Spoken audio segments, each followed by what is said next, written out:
शिक्षा मंत्री के बोलने से होता है। शिक्षा मंत्री जी कारतूस उठाने वाले हैं, कारतूस और क्या, कारतूस ढोकने वाले थे। उनको कुछ समझ में नहीं था, रामचरितमानस और मनुस्मृति ही समझ में आता है। उनको शिक्षा से मतलब नहीं है। आज तक शिक्षक बेहतर नहीं दीजिएगा स्कूल में, आपने यहाँ रातों रात सत्ता बदल लीजिएगा। यार शिक्षक बढ़िया लेंगे। अच्छा था का, कैसे बढ़िया लीजिएगा? बीपीएससी के द्वारा। बीपीएससी चोर का अड्डा है, चोर का अड्डा है। और नहीं तो क्या, वहाँ जिसके पास पैसा रहता है उसको क्वेश्चन मिलता है। आज अगर रात में कुर्सी बदला, रात रात गठबंधन हो जाता है। लेकिन यहाँ शिक्षक, बेहतर शिक्षक स्कूल में कैसे जाए, 4 साल से कोई मतलब नहीं था। इसलिए मैं इस सरकार को कोर्ट के कटघरे में खड़ा करूंगा, दस्तावेज। स्वागत है आपका हमारे देश प्रेम न्यूज में। अभी हमारे साथ स्टेट 19 के मेरिट अभ्यर्थी अभिषेक झा जी है और इनसे हम बात करेंगे कि जो 2019 में स्टेट मेरिट अभ्यर्थी हैं आप लोग, 4 साल हो गया, सरकार उस टाइम बोली थी कि जैसे ही सरकार में आएंगे, जो नई सरकार बनी है अभी, कि आते के साथ आप लोग को ज्वाइनिंग करा देंगे। लेकिन 4 साल बीत जाने के बाद भी आप लोग को ज्वाइनिंग नहीं कराया जाता है। और अब ये आ गया है, ये शर्त लगा दी सरकार ने कि आपको बीपीएससी के द्वारा एग्जाम दे करके आपको एंट्री करना है। कैसे करिएगा? किसी भी सूरत में हम लोग एग्जाम नहीं देंगे और फॉर्म नहीं भर रहे हैं। हम लोग STT 19 प्रतियोगिता परीक्षा पास करके मेरिट में आए थे और पुनः मेरिट बनाने की बात कही जा रही है बीपीएससी के द्वारा। बीपीएससी एग्जाम से क्यों डर रहे हैं आप? डर नहीं रहे हैं क्या? आवश्यक है कि फिर इससे मेरिट बना के दोबारा फिर मेरिट नहीं बने? सरकार जिस तरीके से छलावा कर रही है, अभी बीपीएससी से कह रही है कि हम मंत्री कह रहे गुणवत्तापूर्ण शिक्षक मिलेगा। तो शिक्षा मंत्री जी को मैं बता देना चाहता हूं, STT 19 प्रतियोगिता परीक्षा लिया गया था और गुणवत्तापूर्ण परीक्षा लिया गया था। मैं अभी सुप्रीम कोर्ट का कागज ही डिस्पैच RMS से करने आया हूं। इस परीक्षा पे मैं स्टे लगा दूंगा, क्योंकि यह परीक्षा गलत तरीके से लिया जा रहा है एकदम।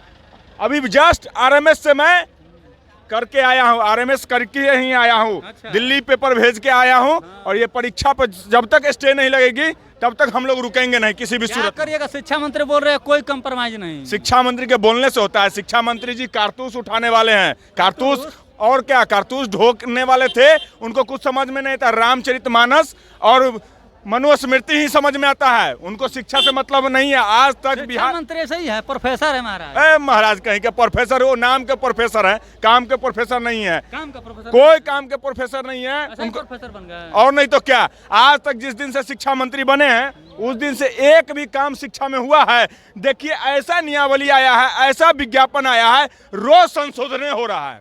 कुछ भी कर लीजिए, उनका कहना नियमावली चेंज नहीं होगा। हटा, हाईकोर्ट उनके हिसाब से नहीं न चलता है, सुप्रीम कोर्ट उनके हिसाब से नहीं चलता। सुप्रीम कोर्ट दस्तावेज से चलता है, कागज से चलता है, नियम से चलता है, संविधान से चलता है। मतलब फिर हल्ला करिएगा आप लोग? कोई हल्ला नहीं, हम लोग तो रोड पे उतर ही रहे हैं। फिर लाठी खाइएगा रोड पे उतरिएगा? कोई फर्क नहीं पड़ता है, लाठी खाने से हम लोग नहीं डरने वाले हैं। कोई डर नहीं है, कुछ डर नहीं है। आजादी जेल जाने से ही मिला था, लाठी खाने से मिला है, अहंकार नीति से नहीं मिला है। यहाँ नीतीश कुमार का राज नहीं चलता है, यहाँ जनता का राज चलता है। 17 साल से नीतीश जी का राज है। वो ठग के, चचा भतीजा ठग के कि एक दूसरे पे आरोप प्रत्यारोप कि जंगल राज है सुशासन। बाबू, अब जनता समझ गए हैं, सभी शिक्षित हो चुके हैं। गरीब, दलित, बुजुर्गों, मुसलमानों, उच्च वर्गों के गरीब के बच्चे सरकारी विद्यालय में पढ़ते हैं, न कि इनके बच्चे पढ़ते हैं। इनको 4 साल से कोई चिंता नहीं था कि शिक्षक हो कि नहीं है, और 2 महीना में शिक्षक बहाली चाह रहे हैं कि कर ले, कैसा हूं कर ले। ये बहाली पर रोक लगेगी सबसे पहले, क्योंकि यह गलत तरीके से बहाली हो रही है और यह फिर पैसा कमाने के लिए हो रही है। बीपीएससी धांधली का अड्डा है। बीपीएससी धांधली का अड्डा? जी हाँ, 67वीं बीपीएससी काहे कैंसिल हुआ? काहे कैंसिल हुआ? एग्जाम का पेपर लीक। ऐसा ही इसमें भी होगा, धंधा कमाने के लिए। जब एक फ्रेश परीक्षा हो चुका था, उसके बाद पुनः परीक्षा क्यों लेने की बात हो रही है? बार बार परीक्षा क्यों? क्या जरूरी है कि परीक्षा लेने के बाद फिर कहेगा कि परीक्षा नहीं? कह रहे कि शिक्षा नीति में बिहार का डंका बज रहा है देश में। हाँ, 64% है पूरे देश में। सबसे निम्न पायदान पे शिक्षा का स्तर निम्न है। 17 साल से तो दोनों आदमी है ना, है दोनों आदमी तो 33 साल।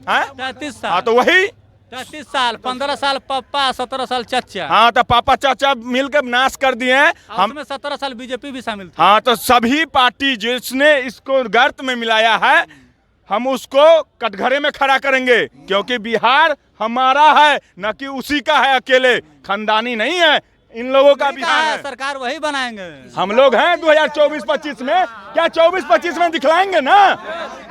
सभी लोगों को दिखलाएंगे कि यही लोग वोट देते हैं, इनके बच्चा को आप नहीं पढ़ाइएगा, शिक्षक बेहतर नहीं दीजिएगा स्कूल में, आपने यहाँ रातों रात सत्ता बदल लीजिएगा। यार है कि शिक्षक बढ़िया लेंगे। अच्छा तो का कैसे बढ़िया लीजिएगा? बीपीएससी के द्वारा। बीपीएससी चोर का अड्डा है, चोर का अड्डा है। और नहीं तो क्या, वहाँ जिसके पास पैसा रहता है उसको क्वेश्चन मिलता है। आप लोग पर भी आरोप लगा है कि आप लोग पैसा देकर टीटीएसटी बीटेट सीबीआई की जांच, सीबीआई की जांच करवा लिया जाए, सीबीआई की जांच करवा लिया जाए। अगर ऐसा आप लगता लोग है, पर धांधली का आरोप क्यों लगा? आप लोग पैसा देकर पास हुए हैं? ऐसा कोई बात नहीं है, ऐसा कोई बात नहीं है। हम तो इसकी कहते हैं कि अगर ऐसा कोई नहीं, आप नहीं, आरोप लगा है ना, आरोप लगाने वाला होता है, लेकिन अगर लगता है तो सीबीआई की जांच कर लिया जाए, सीबीआई जांच कर लिया जाए। हम लोग इसके कड़ी निंदा करते हैं। सरकार गलत नीति से चल रही है, बिहार में शिक्षा का स्तर एकदम निम्न पैदान पे ला दिया है, और हम लोग कॉम्पिटिटिव नेचर परीक्षा पास करके और 2019 से सड़क पे भटक रहे हैं कि हम जाके स्कूल में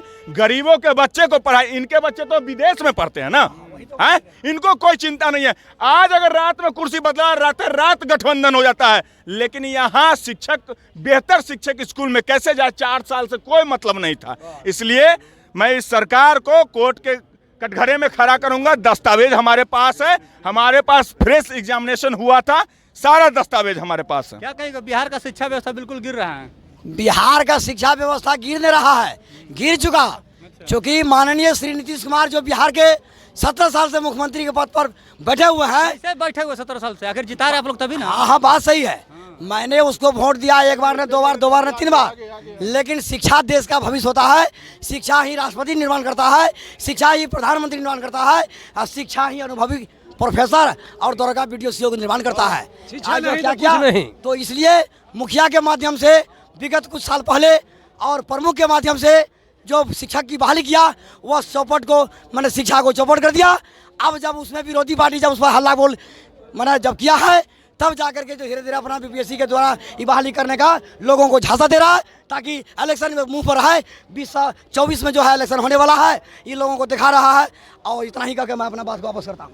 तो ये झांसा दे रहे हैं, बीपीएससी के द्वारा एग्जाम लेकर के युवाओं को ठगने का काम कर रहे हैं। और अभिषेक झा जी जो कि छात्र नेता है, उनको भी आप लोगों ने सुना। तो साथियों, आपकी क्या प्रतिक्रिया है कमेंट्स में जवाब जरूर दीजिएगा। अगर आप हमें यूट्यूब पर देख रहे हैं तो सब्सक्राइब कीजिए, फेसबुक पर देख रहे हैं तो फॉलो और शेयर जरूर कीजिए। धन्यवाद।